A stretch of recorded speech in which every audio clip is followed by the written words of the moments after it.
Hello, ladies and gentlemen. God bless each and every one of you. Today is the 8th day of March, 2022. It is cold. We went from yesterday being near 80 degrees, 78, I believe it got to today, and it is 40. So almost half the temperature. March is a very strange month for weather in the mid-Atlantic. You could get a foot of snow. And I remember in 93 on St. Patrick's Day, we got almost 2 feet of snow, or you could have an 80 degrees like we did yesterday. Very strange. What I want to talk about today, first off, I want to make a correction. For some reason, when I was talking in my last videos, I've been doing a lot about Revelation. And for some reason in my mind, I don't know why, because I was talking about, before that, I was talking about Saul, on the road to Damascus, and he turned into or changed into Paul. That name was stuck in my head, and I mistakenly said Paul wrote the book of Revelations. And I did say on the Isle of Patmos, which that I was correct, but it was John that wrote the book of Revelations, and I knew that.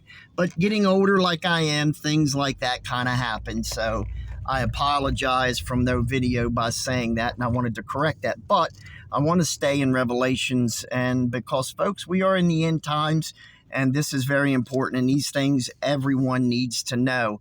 I want to talk about today the mark of the beast, but not only that, I want to talk about those that refuse the mark and what is to occur to them. Now, we know, the angel says, I believe it's chapter, I don't want to say that because I'm not sure. I think it was chapter 13, but I'm not sure. But the angel basically says those that, worship the beast, his image, and take his mark will receive the wrath of God. And that's very abbreviated version of what it says. It's over several scriptures, but that's basically what the angel of the Lord says about those that take the mark of the beast. Now, we know that in the end day, we know with the rise of the Antichrist, we know that monetary system will no longer be like it is today. And we're already hearing world leaders. Folks, this is the part you need to be very wary of. We're already hearing world leaders talking about digital, turning everything over to a digital economy. Get that out of my mouth correctly. And we're also hearing something called the Great Reset. I've done videos on that. A lot of people still have not looked into what the Great Reset is. I'm not talking about you folks, but on the internet, I am consistently seeing people making videos about it, trying to warn people about this, and people in the comments don't know what it is, don't never heard of it, don't have a clue. These are things that world leaders, people with extreme power, have been discussing, have been talking about. I mean, these are not things that that some obscure person over in some country you've never heard of is talking about.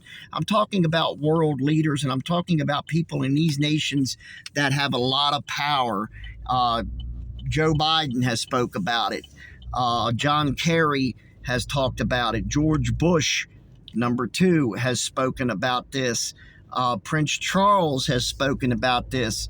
Angela Merkel from Germany has spoke about it. Justin Trudeau from Canada has spoken about this.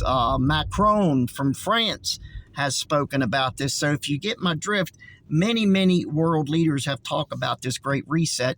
To give you a quick synopsis, the Great Reset is where they want to completely reset the world economy. And for that to happen, you must have some sort of economic collapse, not on a national way, but on a global way. You have to have some form of economic collapse, meaning the economy worldwide collapses. And then they, in turn, get this Great Reset going. And folks, the Great Reset will make the Great Depression look like a day at Disneyland. And I was not alive during the Great Depression, and I'm sure a lot of you weren't neither, but I'm sure you know what it was, and I'm sure you know how hard it was, and I'm sure you know how many people suffered during that time, not only in the United States, but that affected countries all over the world. So to get back to what I'm talking about, this goes hand in hand, folks. You got people talking about the previous prime minister from England that was prime minister when Bush was in office. I can't believe his name just went right out of my head. I can see his face. Tony Blair. Tony Blair gave a speech last week. I believe it was in the House of Commons, which is like our Congress, sort of, where representatives gather and they go over bills and things and vote and things like that. So it's a lot like our Congress and Senate type of a thing. But he was talking about wanting a digital currency, meaning first and foremost, he was talking about a vaccination passport for all people on the face of the earth, meaning you cannot travel anywhere without having that passport. And he also was talking about a digital currency, doing away with the way we do things with paper money, with coins, with money that's backed by gold. The United States used to be on what was called the gold standard, folks. And we were taken off the gold standard in the early 70s by Richard Milhous Nixon, which I believe was our 37th president of the United States. He removed us from the gold standard, and we are now on what is essential a credit-based economy, backed by the big banks. And that was only supposed to really be a system to last about 5 decades, is all it was really supposed to, go. And folks, we are at that 5th decade now, because 1972 or thereabouts, when we were removed from the gold standard, is 50 years ago. So that's, I believe, why we are seeing, the economy sputtering as bad as it is, because this wasn't supposed to be a long-term solution when they took us off the gold standard. We should have never left that. But unfortunately, what's done is done. We'll never go back to that. Digital currency is just like you would think it is. It's money in the air. It's money that is all credit-based. It's money that would be inserted with a chip that would be inserted, most likely an RFID chip would be inserted somewhere within your body that would have your bank accounts, that would have your social security number, that would have your address, your medical records. It would have everything that says you are you on that little tiny chip.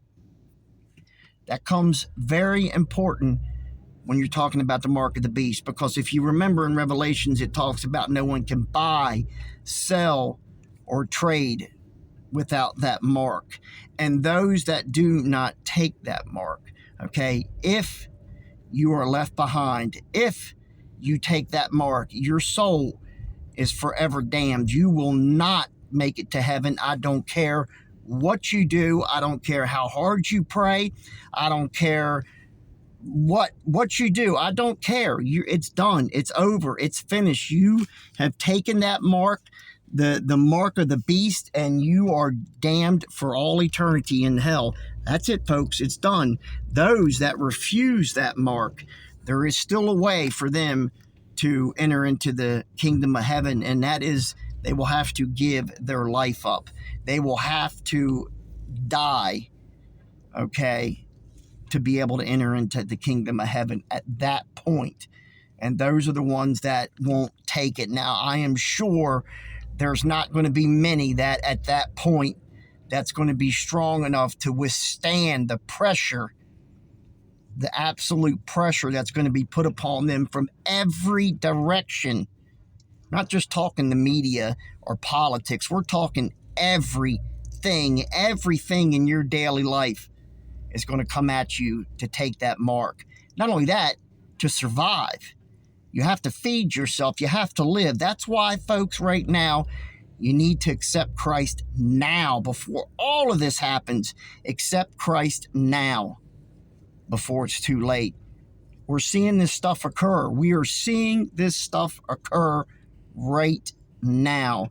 Now, I'm sure you're probably thinking, or maybe somebody might be thinking, well, who's Tony Blair? I mean, Tony Blair ain't nobody. He was the prime minister. The key word in that sentence is was, but Tony Blair still has a powerful position within the United Kingdom and within the world system as we see it today. He is a very powerful man. He has a lot of allies, and his word still carries weight. Now, of course, it's going to take more than one man to progress into the direction that he wants the world to go in. But folks, my point in this whole video, my point of saying this is we are already hearing this stuff. We're already hearing about doing away with our money, doing away with all of this stuff. We're already hearing it. I mean, I don't know what more people need to know. There's so many people that are blind to what's going on around them. They just think either the Bible is just some stories that were just hastily put together by whomever and whatever, okay? Or if they do believe in the Bible somewhat, they might think, oh, well, that's another 100 years from now or 200 years from now or whatever. No, folks, we're seeing this stuff today. We're seeing it today. And I believe, now this is just my personal belief, okay? But I believe with everything that's happened since January of 2020, I'm not going to say what that is. You know exactly what that is. I do believe for a certain part of our leadership that it was a test run for things to come, okay? For the control, for the passports, for, you know, turning things over into the direction that they want it to go, which, as I just said, is ultimately the Great Reset. Folks, I've done videos on the Great Reset. I highly recommend going back and looking at them and viewing them. I've done a lot of research on this. I've read about it. I've watched countless videos on it from very reputable sources, people that know a lot more than me. And let me tell you, folks, it's scary. When you got people like Mr. Soros that are pushing for this, and I think everybody knows who that gentleman is, and he's heavily involved in wanting this to occur. And you got people like Hillary Clinton, who is also backs the Great Reset. Folks, these are not what you call honest, good, upstanding, reputable people. Not by no means are any of these people that I would think in any way that I would call trustworthy in any shape or form. They always have a nefarious way about them. Their means are always nefarious. They always seem underhanded or untrustworthy or not truthful. There's a reason for that. It's because they're not. It's because they're not. It's because we are living in the last days, and these people are pushing us in that direction. They are pushing us, and don't fool yourself and think that everybody that leads this nation is some that you know believes in God and has godly values. Absolutely not, folks. Absolutely not. Don't think that for a second, because they don't. Am I saying everyone that is in our nation's capital in a representative role is some type of devil worshiper? No, I'm not saying that, but I'm just saying there's more in our leadership, in our government, that doesn't adhere to God, his ways, or the Bible, or any of that. Believe me, folks, there's a lot more than you'd ever believe. If you remember in 2016, with Hillary Clinton and all of her gang and this spirit cooking stuff, where they went to that woman who is a profound witch, who is just absolutely proud to be a witch, and they were going to these services, and it was incredible. Sorry about that. All right, that's all I got for you today. I know it's a long video. Take care. God bless each and every one of you. And again, I apologize for that phone call. Tried to stop that, but it is what it is. Have a wonderful day. Remember what I told you. Remember what I told you, folks. God bless you. Take care. Bye-bye.